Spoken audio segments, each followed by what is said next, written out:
शासनाचा आदेशच आहे आणि त्यामुळे या स्वातंत्र्य दिनाच्या दिवशी आज सर्वांनीच, कारण शासनाचा काल रात्री जी आला की व्यसनमुक्तीची सर्व शाळांमध्ये शपथ घेतल्या जावी की जेणेकरून मुलं यापासून काय व्यसनापासून परावृत्त होतील. आपण आज बघतो तंबाखू, ड्रग्ज, सिगरेट याचा सर्रास वापर वाढलेला आहे आणि त्यामुळे तरुण जी पिढी आहे ती या व्यसनामुळे बर्बाद होत चाललेली आहे आणि म्हणूनच अशा प्रकारचे कार्यक्रम शासनामार्फत आपल्याकडे राबवले जात आहेत.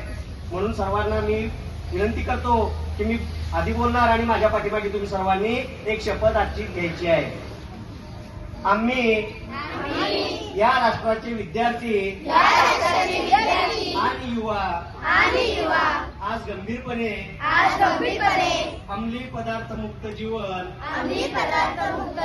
जगण्याची शपथ घेतो. आम्ही स्वतःला, आपल्या कुटुंबाला आणि आपल्या मित्रमैत्रिणींना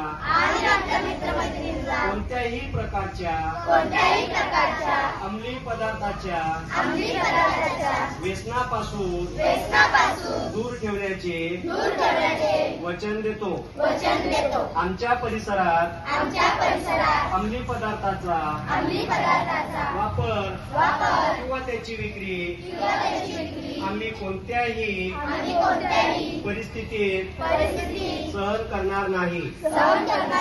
अंमली पदार्थ मुक्त, सुरक्षित आणि निरोगी शैक्षणिक परिसर उभारण्यासाठी आम्ही आमच्या क्षमतेनुसार सर्वतोपरी प्रयत्न करू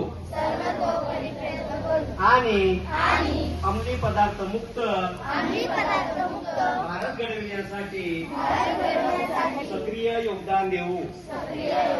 जय हिंद, जय महाराष्ट्र.